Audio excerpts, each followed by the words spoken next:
గజేంద్ర మోక్షంలో గజరాజు వనంలో విహరిస్తూ ఒక కొలను చూశాడు. ఆ కొలంలో అందమైన పుష్పాలు, కలువపూలు, తాబేళ్ళు, రంగురంగుల చేపలు, లెక్కలేనన్ని ముసళ్ళు ఇవన్నీ కూడా ఆ కొలంలో ఉన్నాయి. గజరాజు కూడా ఆ కొలంలో దిగి ఆ నీటితోడి ఆడుకుందామని చెప్పి దిగాడు. దిగిన తర్వాత ఒక మొసలి ఆ గజరాజు పాదాలని గట్టిగా పట్టుకుంది. ఎంత గట్టిగా పట్టుకుందంటే ఒక యోగి తపస్సు చేసుకుంటూ ఎంత నిశ్చలంగా దృఢంగా ఉంటాడో అంత గట్టిగా పట్టుకుంది. పాదద్వంద్వము నేలమోపి పవనున్ బంధించి పంచేంద్రియ ఉన్మాదం పరిమార్చి బుద్ధిలతకున్మారాకు హర్తించి నిష్కేద బ్రహ్మ పదావలంబన్ రతిం క్రీడించు యోగీంద్ర మర్యాదన్ నక్రమ విక్రమించే కరిపాదాక్రాంత నిర్వక్రమై.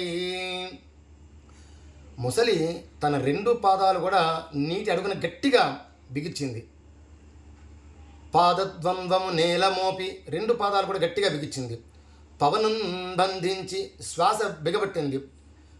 పంచేంద్రియ ఉన్మాదం పరిమార్చి పంచేంద్రియాలన్నీ కూడా వాటి పని చేసుకోకుండా తన ఆధీనంలోకి తెచ్చుకుంది. బుద్ధిలతకున్మార ఆకుహర్తించి తన ధ్యాస ఇటు పోకుండా కూడా గట్టిగా నిశ్చయంగా ఉంది. బుద్ధిలతకున్మారాకు హర్తించి నిష్కేద బ్రహ్మ పదావలంబన్ రతిం క్రీడించి యోగీంద్ర మర్యాదం. యోగి ఏ విధంగా అయితే తపస్సు చేసుకుంటూ తనకు బ్రహ్మపదం కావాలని చెప్పి ఎంత దృఢంగా తపస్సు చేసుకుంటాడో అంత దృఢంగా ముసలి గజ పాదాన్ని గట్టిగా పట్టుకుంది. నక్రమ విక్రమించే కరిపాదాక్రాంత నిర్వక్రమై. తన పళ్ళతోడి తన పరాక్రమం అంతా ఉపయోగించి బలంతోడి ఆ ఏనుగు పాదాలని పట్టుకుంది.